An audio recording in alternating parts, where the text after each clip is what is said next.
Hi guys! Mayam ngasigi video se mamang am tanam dream ko smile tawba aduna sum yam nungai ni na khale ai gi ready am nungai se hai tare ai gi punsi gi han ba vacation chatpa ses khangde mi yam haina dai ni vacation chatpa gaina adu du ne ba ko do kai da chatoi no hai kan da hai du sira ne hai du ning di amna island am da chatoi ne ba ko ado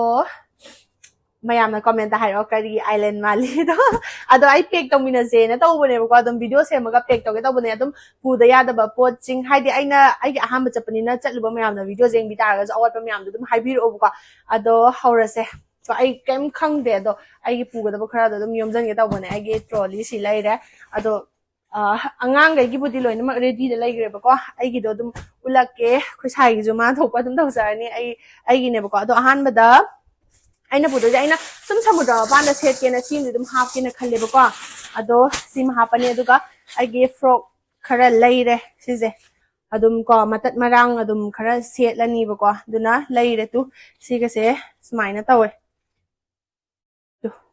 smaina tawe ba ko aduga maning ga smaina tawe do siga je loi pura ni siga je mari im tang ban bi ne ba ai ju khara set lu ga taw ni yam sai na hai ba ko duna adum yamna sa da ba photo Sada dress to adu set ke ta buni da moina yam sai adu na apaba athaba dress pura kanon hai ba ko adu na ai si gai se purani papa ba ina frock se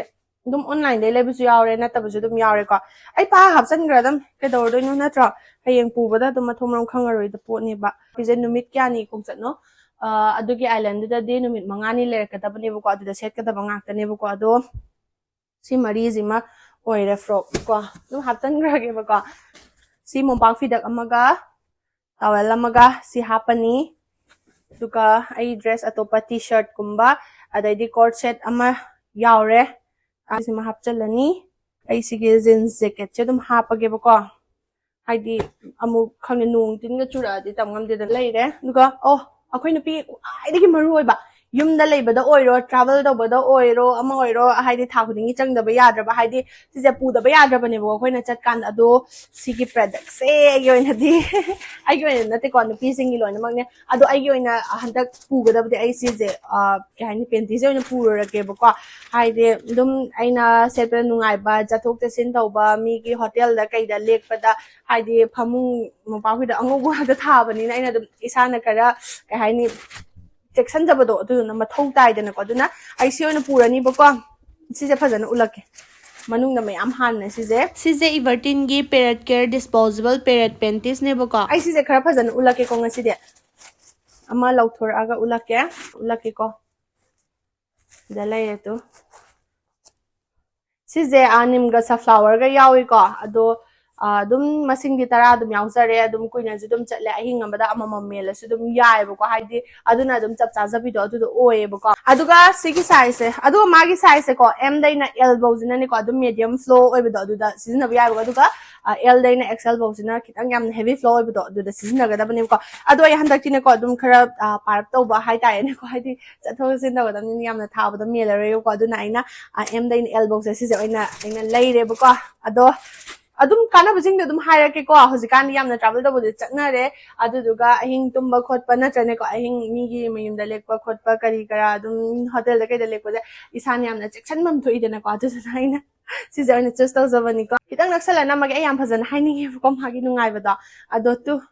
yam na kotni soft oi bani ko smaina ubada dum khangam gani ko ida blue color chelisa sisna mamang oi doini sisna maning oi doini ko sije 360 degree dane ko protection taw bane ko haidi full back coverage taw boga loina na ko loina ma coverage loi tawi ko adu duga mai manung jai ulake ko to sije yamna monmo lauraga thasu thana dum yare na ko haidi sije yam thuna absorb su taw bane ko khoi gi leak su oi hande ko adu duga khoi gi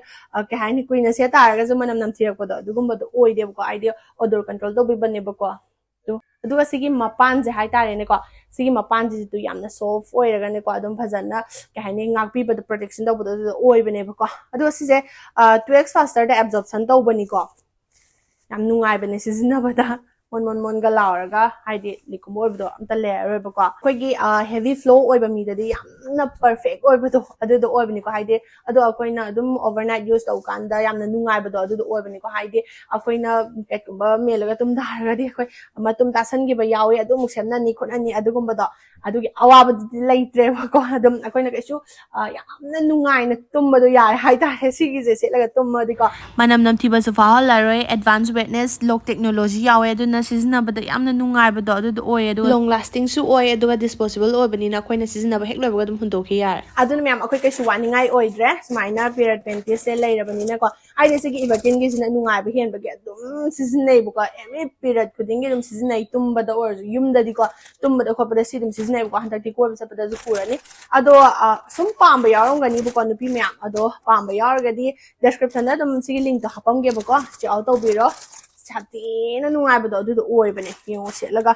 description da link yawarban che auto bi ado ai product se take to ba ya taragadi ai dum take toramge ko haide ta lo sanga dum leiba yabane buka ndo si hapchan grage ai sigi zim dis oiba yaroi phone dum lap thoge ko ai na sigi details da hairabani na ai si hapchan lage buka grage aduga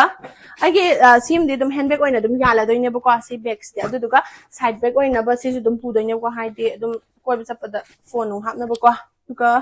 fruit am chitharme si hapani duga aige gani ki gumba dina kitang chen hapani buka si ki da hapage ai samudra pan at least ka pa yari ka pa doine angang yaw bune khangge me am thumam khang jante duga si ma de handbag oina le ne duga sina hida kumbani hai tare first aid box like si oire sayol gi color hapai ne ko angang gi lok nung thungak pa dai de paracetamol ka kai angang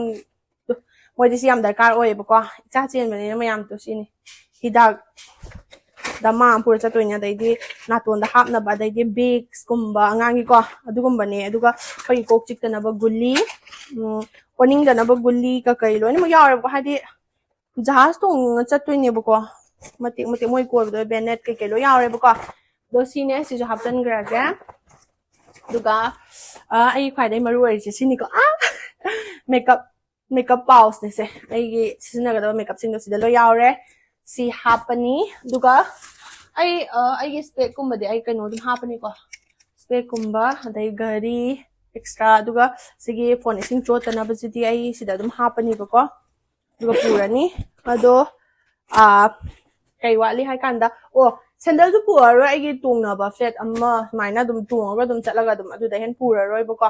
sini myam ai gi packing ji sida loire ai gi je samudra pan da satpagi pek ni koi ba island am da chatpagi ni ado myam island do comment hai mo ko karam island da to mali do ko ado da leire ado ai na koi bi chatpado mayam da dum ai share di tor kani ko haide ai na at least angang chen mani na video je nambang am da taraga so ai mayam da share daw na ba matik am tangorga so ai so ina namakani ado video je mathang adum